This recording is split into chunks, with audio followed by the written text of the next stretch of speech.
Here's your boy, AZ3K GT, and putting a new clutch back in for the 3000 GT after a tuning session.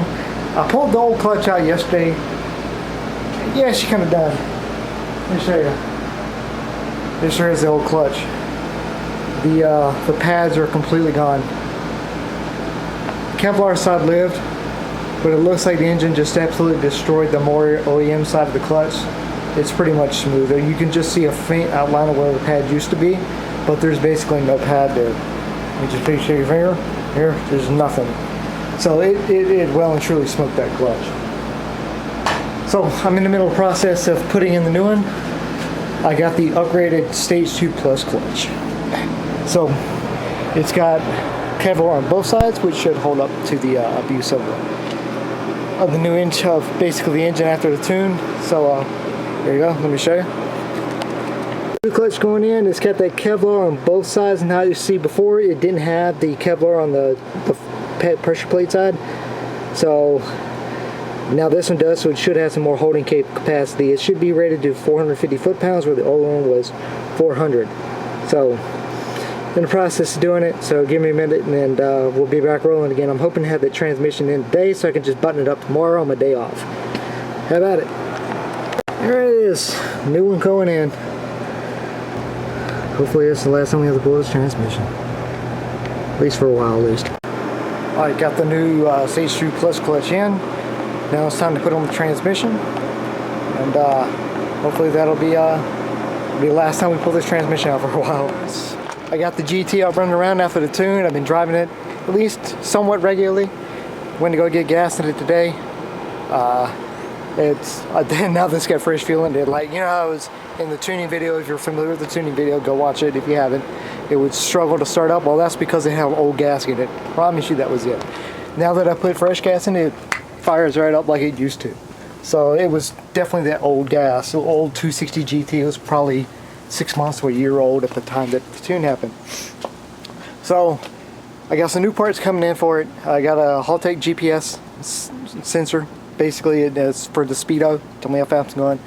CAN bus, and honestly that's it. Me and Company Jet Performance are intending on making a new set of headers. I'll probably drive the car up there, and he'll put it on the lift and fab up a new set of headers. And at the same time, I'll go ahead and fix those door bars because they're god awful and they're not even attached to the floor. Just being honest with you, they're not attached to the floor. So, and the reason why is because they didn't fit right, and I don't have the tools to freaking fix them. So we're gonna chop those off. We're gonna take it up there and chop them off. Put a new door bars in, have them welded properly, and I might even have him basically do the dash bar and the 10-point. If not, then sometime later, and make a new set of headers for it. I want a set of hood dump headers. I want them to come out the hood right here and right here on this side, front and back. I don't want to have an exhaust on the car and make it as rowdy as possible. Plus, they already been telling me that the headers are probably restricting the exhaust because they're kind of small. They're like 2-inch diameter headers. So we're going to upgrade them to 2.5 inch. 2.5 inch runners and make it as short and sweet as possible. And we're trying to go for tune length, like the distance to the collector. We're going to try to get it as tuned as possible for higher RPM or performance. So they're probably going to be kind of short, so that reflected wave, and when it hits the collector, it's a reflected wave that comes back toward the head. We'll push that fuel in at a higher RPM to give us a little boost in horsepower. And other than that, and maybe you have to retune it again. Hopefully this time we don't crack the timing belt because I put the covers back on. Not trying to be hot boy with the covers now. So shouldn't have any problem with trying to eat rocks. That's what happened. Try to eat a rock. And again. Oh, and we'll wired up the IC7 dash to run oil pressure. I have it hooked to the ECU. ECU has the wire to the, I basically converted the map sensor wire since I'm not using it. I'm using the onboard map, and have it converted over to the oil pressure signal wire. So my IC7 dash is now running oil pressure. It didn't want to run it yesterday when I first hooked it up, but now it's actually running it. Strange. It didn't want to do it yesterday, and now it's doing it. But I'm glad to have her back, and try to get her a wash pretty soon too. I'm not going to do it tomorrow.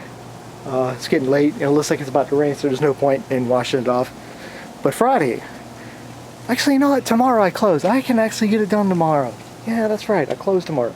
I'm not bouncing all over the place. I am bouncing all over the place. Kind of the problem. Tomorrow I close, so I'll probably spend the morning try to clean it up a little, because it's been a long time since she's had a bath. But because I've been kind of reluctant to clean her off when I was having so many issues with her. She wasn't tuned. She wasn't even drivable. Now we're good.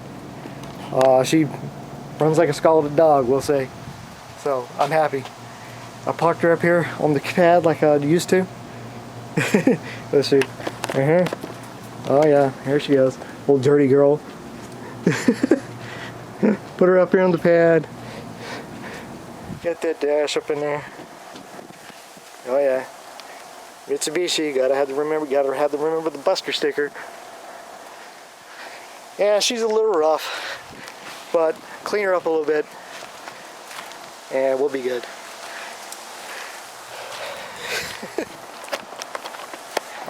As you know, I'm thrilled to have her back. And in running order.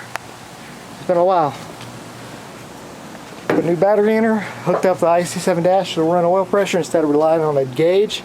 So now I have two gauges, one on the dash and the little gauge on the gauge pod that both tell me oil pressure. Then I confirmed that it had oil pressure, because at the time they were showing 0 psi oil pressure. But my thing was, I was a little worried after the 9,000 RPM pulls. I mean, I got the billet oil pump gears to solve that issue, but who says that it solved it? We did several 9,000 RPM pulls. The gauges were not reliable, so we had no idea how much oil pressure was actually being did. So I put the little pressure tester on it and cranked it up, and idles at 70 psi oil pressure. I'm like, okay, she's healthy. So bearings are doing good, oil pump's doing good. She's healthier than my Evo is right now. Yep, she's officially better off than my Evo. She's running better than my Evo, which the Evo is completely stock, so that should tell you something. But, you know, I'm just trying to post more videos of it, more driving videos. But I'm happy to have her back. So, with that being said, this is your update for the week. And I guess see you guys later, man. Hopefully, we'll have another. I'll try to get some driving footage done this weekend. I want to try to.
I think I figured out the see. I've been having a problem with the 3000 GT. Fans aren't turned on. So I think I figured out the problem and searched for this little cable here. That's the cable from the bus bar to the relay panel. It's pretty well and truly smoked here. Other side, found this thing, this particular end, loose, and as you can see, it's on fire effectively. So what I'm thinking is happening is poor connection, and this is probably not enough girth, we'll say, not a high heavy enough gauge to supply that entire relay panel with electricity. It's probably only rated to like 30-40 amps right here. But it's short distance, so I thought it would work. So what I did is I took it all apart and I replaced it with some 0 gauge wiring from the bus bar to the circuit breaker, and then from the circuit breaker to the relay panel is 1 gauge OFC wire, tanned OFC wire for both ends. Basically used an old OEM battery cable, chopped the ends off of it out there, measured it, put 2 new ends on it, heat shrinked it like this, stuck it on there. Now we should have enough power going to that relay board that it should be able to max out the circuit breaker, because this cable is maybe 30-40 amps. That's a 150 amp circuit breaker, so should have enough power to run everything that the car needs to set a stoplight. Because what the issue I'm having is that the car is just creeping up in temperature when past 186 degrees. 186 degrees is where we have the fan set at. And I can't hear the fans, but that's most likely because it's just so loud in the car. I can hear it. But what I did to make sure the fans work, I took a test wire, circuit breaker to the bus bar for the components. Fans immediately turn on. They go like that. So I know the fans work. So and Elijah Price from Company Jet Performance fixed the trigger wire. So it should be working of all things. It may or may not, but what I'm thinking happened is just not enough power going to the fans to kick them on and get them nice, start cooling the engine down in a way that will actually start lowering the temperature, because it sits at a light. It likes to run at 188 degrees. Going down the road, that can stabilize at 188 degrees between 186 and 188. You start sitting at a light, starts going up and up and up and up and up to like 197 degrees, which too hot with my likeness. I'd rather it be 186 degrees, exactly where we set the fans at. That's what it should be doing. So hopefully this time the fans have enough oof to get them kicked on and running while it's in the light, and should start cooling that car down, because it's got decent fans on it, but I can't hear them. So to me, I'm thinking that fans are running, and I know that the water pump works, the radiator works, all that shit is working. The only thing that can be, and it's the thing I'm not hearing, is the fans kicking on.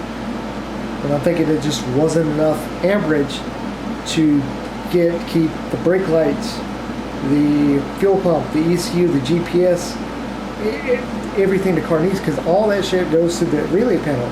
That's more than 40 amps. You think about it, two thermo fans are probably 10 amps a piece. It's 20 amps. Fuel pump's probably another 15 amps. ECU's probably an amp or 2. So I'm thinking it just, the wire cable is overloaded and it just wasn't enough power going on to cool the engine down. It never got hot enough to really be concerned. Like 220 is like where you really need to be concerned. It probably start creeping up a little bit past halfway on gauge, but all I have is a number readout. So swapped it all out, and we should have fixed the problem. We'll see. I gotta take it on the trip. Hopefully hear the fan go woo this time, like it should be. Because I know that they can turn on, and I know for a fact they can turn on and work, because I made them work. So it should be no problem with those fans now. So that being said, I'm trying to get some more film footage.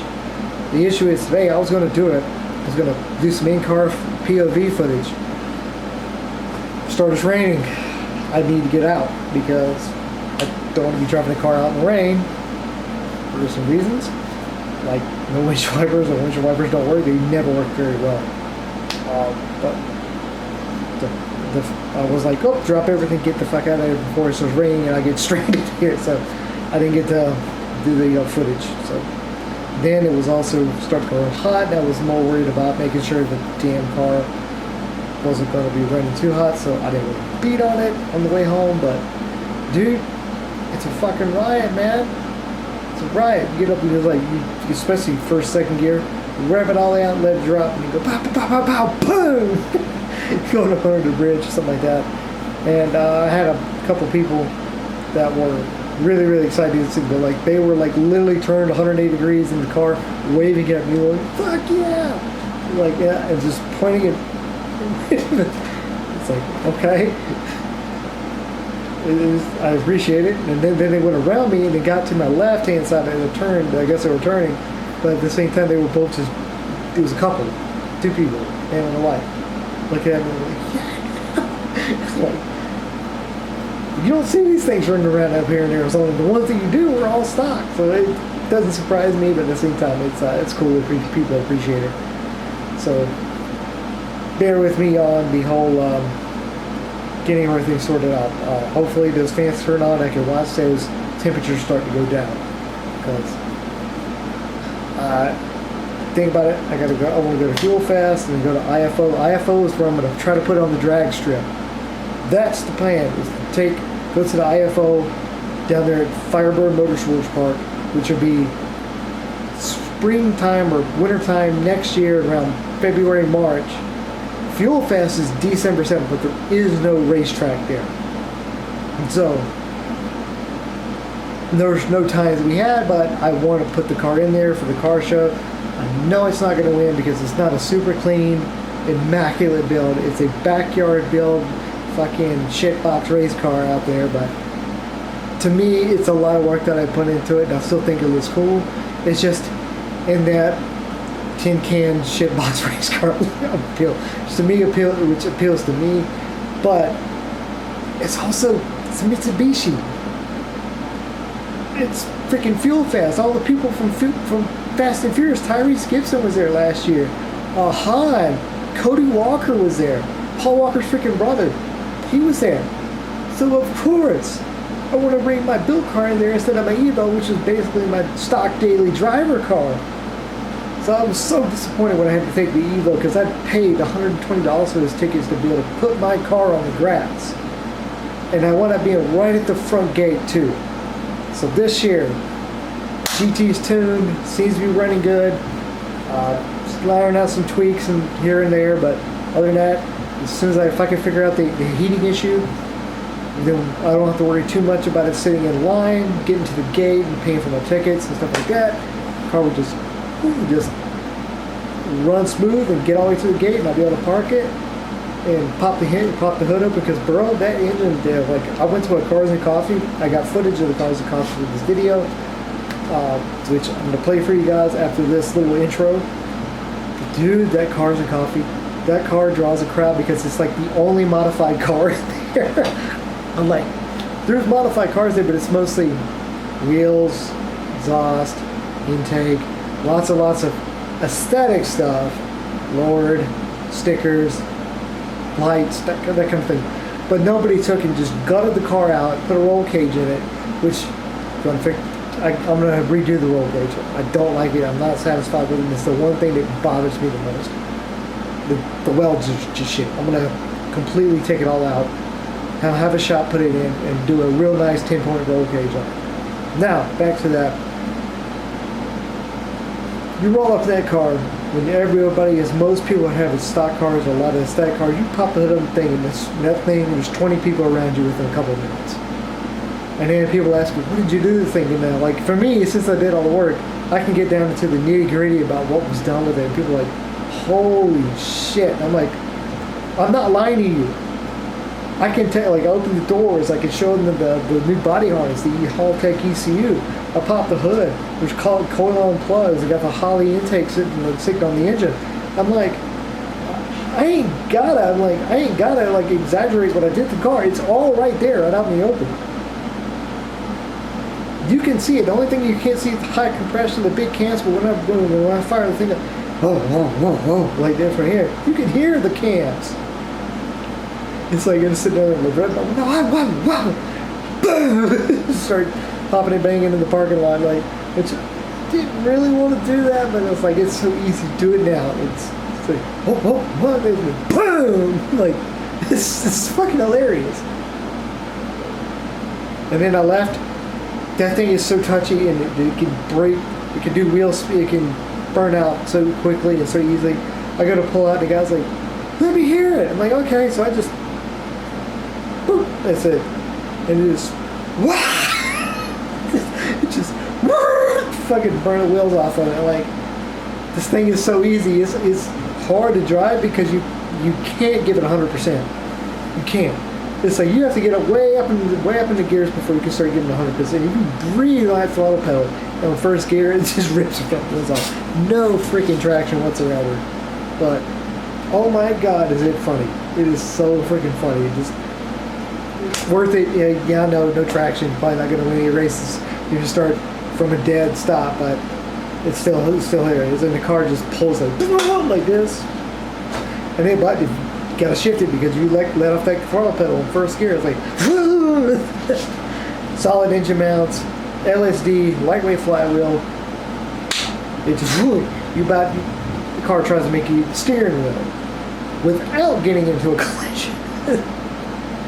So, with that being said, hope you guys enjoyed the video. Cars and Coffee's on there. I'm still working on getting some actual footage.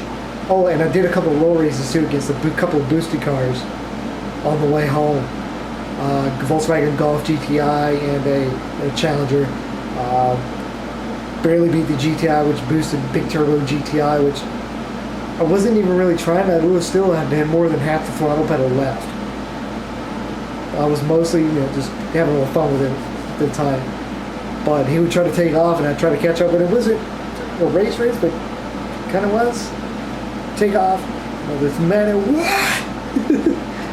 it starts burning the front wheels off, and trying to keep up with him. It's fucking hilarious. And so still a lot of fun. And then sitting on the stoplight, just take off. That thing shoots up the red line so quick. It's hard to react to because it's faster than you can react. Just rip the front wheels off. So the first thing you almost instinctively do is let up the throttle pedal to try to keep it from boasting the front wheels off. And as soon as you do, try to eat the steering wheel. So, with that being said, enjoy the video. Peace.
got a couple updates for you for the 3000 GT.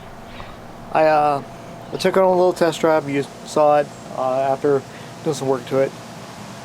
It had like a misfire or something like that. It seems to work pretty good.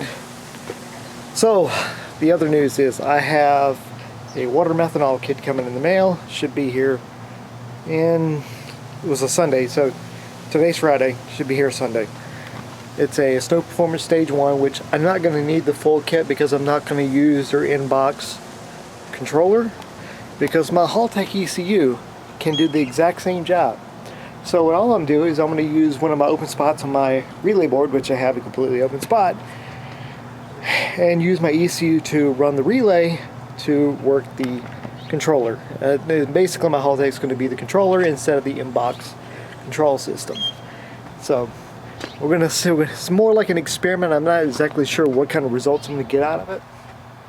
But Arizona has a tendency to run way high up in ambient temperatures.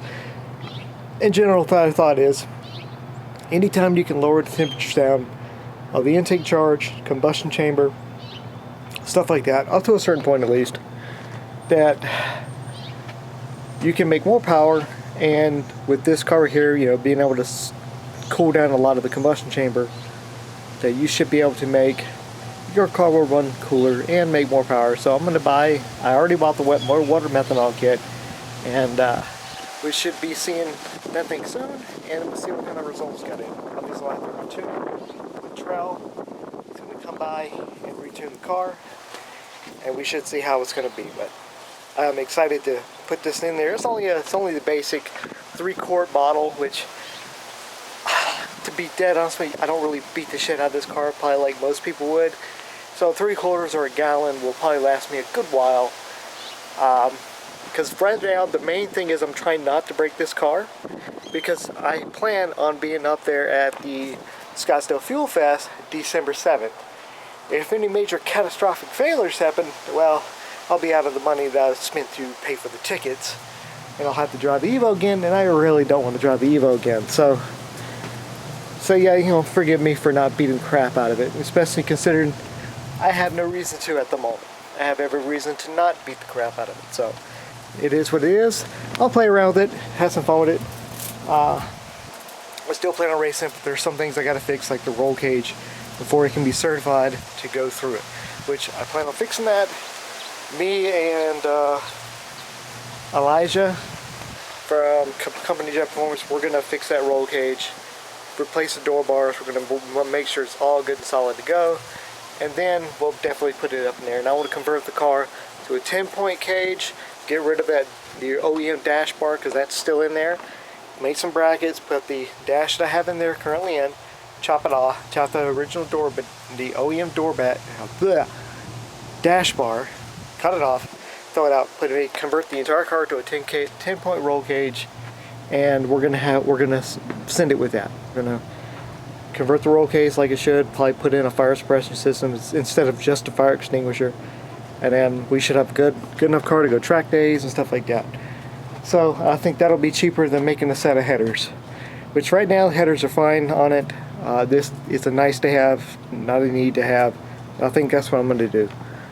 After I get this methanol kit down, I should still have a decent amount of money to go ahead, send this up there to Elijah, and we can start working on this roll cage.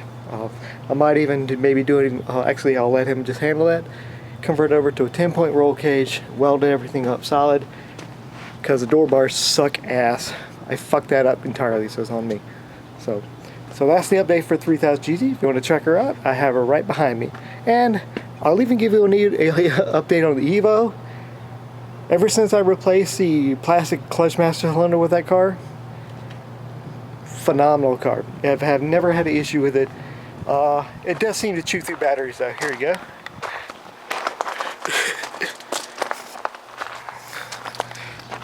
There she goes. She's been good. Yep, I've been keeping up with her for a while now. I replaced some parts because she had a missing hood. The last time you guys have really got me filming of her, I've been using this car basically as my daily driver for a minute now. Repainted the hood, got a new hood on her. Yeah, it's an aftermarket hood, so the alignment's a little off on the right side. But see that bigger gap over here? But that's mostly because the hood is not quite 100%. But oh yeah, there's my kid's car. He bought himself a car. You know, just a basic Evo 10. Not really modified as much at all.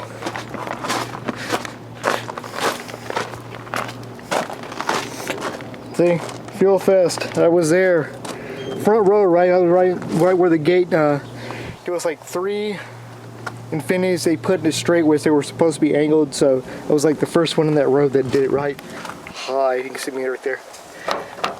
Looks like it's locked. Do you have my keys? No, I don't have my keys on me.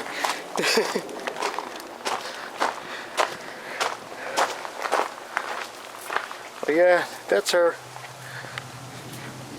I think where I want to put this methanol kit is either right here, where that big empty spot is on the wall, on the thing, on the wheel well, or right there on the wall, so it can drain down. But I am worried about accidents. That's the reason why I'm not decided 100% on that. I might just put it here, or I might just put it straight in the trunk, back there. We'll see how it all goes. I'm not entirely sure what I'm going to do with it. There you go. Hand her over. This seat, I'm going to have to replace it eventually, but I mean, it's holding up fabric-wise, but the color is just gone. So, it's been a minute since I posted up a video, but honestly, there's just nothing really exciting coming on. So, I tend to like to post things when I have something exciting to put on the car happen or something like that, so forgive me. It's just that the car's been running like it should, and until I get the performance thing, the Snow Performance methanol kit, and get it tuned, well, it's just been doing like it's supposed to be doing, and there's just not a whole lot to write home about. So it does exactly what it's supposed to do. So I'll see if I can get some more footage of it of actually driving it, but I just haven't done it for whatever reason. But definitely going to have more footage when we go to the Fuel Fest on December 7th. That's going to be a big filming day for me, and I'm really trying to work with, I got an invite from that dude in blue, David Patterson, to review my car. And he wants me to find a couple more people so he can justify it to come down to Phoenix. And I have a couple, but not enough. I need 6 people. So if you happen to be in Phoenix and you're watching this video, I would like a couple more 3000 GT guys. At least 1 or 2. I have 1 or 2 in mind. I would like to see Ashley Wargrave and Devin Wargrave. Those are the main 2, and maybe even Nathan, one of my friends. He's got a DSM that he's worked his ass off on, big turbo, built engine, and he's going to have the sequential transmission in it. So I got 4 people in mind. I still need 2 more. So if you're in the Phoenix area, hit me up. So I'll see you guys later. This is AZ3K GT signing out. Peace.